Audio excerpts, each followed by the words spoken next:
And where do you like to go when you're on holiday? Where are some of your favourite holiday destinations, perhaps aside from the places that you travel for work? Well, I have a very clear answer to this. Yes. And this is, I'm lucky enough to have acquired a land house in the middle of Austria a few years ago. And since then, I don't think about booking any hotel or any vacation anymore.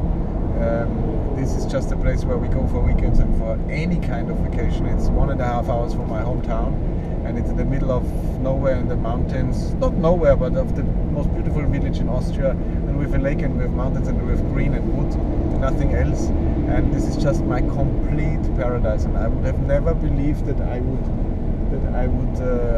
need a weekend house or something, since I'm traveling so much anyways. Yeah. But since we have that, we are just so happy. Of course, it comes with the family, and the kids love it too. Yeah. And everything. And we could not afford all these hotels anymore. We have so many kids, so you need extra rooms. Yeah. It's great we have that house. Yeah. And that's my absolute paradise. And it's you should check it out. It's actually the village of Altaussee, which is the most beautiful village in the world. I might have to get you to spell that after this. Okay. And do you have 4 children? Will you encourage them, or are they feeling like they might follow in your career path? Or I don't think they think at all about careers.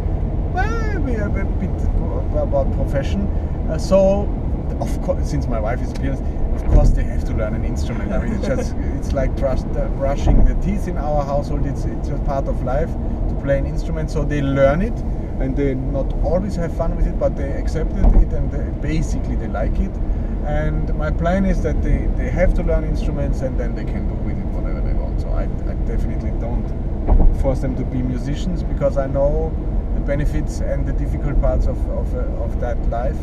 So they should absolutely follow their own path. But I think to have an access to music and to actually play music is one of the biggest wins you can imagine for our life. So there we go, and we have a lot of fun making music together, actually.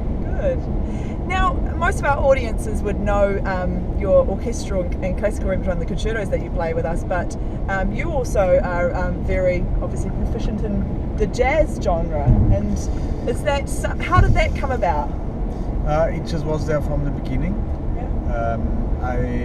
As a child already, I picked up some stuff from different corners, also from my father, who knew about jazz on the piano. He played in a jazz band when he was young, and he taught me first steps, so to say, and what it's all about. And he was listening to jazz, so obviously I was listening to jazz too, since you always listen to the records your parents listen to. And I loved it, and I got these recordings from Django Reinhardt and Stefan Grappelli that didn't leave me for the rest of my life. I'm still not tired of hearing this music. It's fantastic.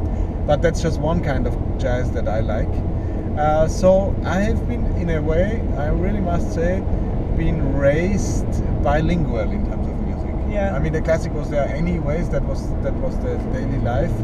But I never learned jazz. It was part of a language that I could take up as a child, which has a lot of advantages, I think, because it's really a different language of music, of phrasing, of using the bow, of actually also thinking on stage is very different. So that's why I had access to the both, and at some points of my career I was maybe trying to get rid of one or the other, but it never worked at all. So I accepted that I'm really interested in both, and now I'm way through half of my life, and I think the next half of my life will be absolutely just the 2 greatest forms of music, and that's classical and jazz. That's, for me, that's very clear. Jazz is a fantastic art form, and I'm finding my corners where I hope to find a voice for the violin in that field, because violin is not a jazz instrument per se, but a few guys already succeeded in doing something important, so I want to be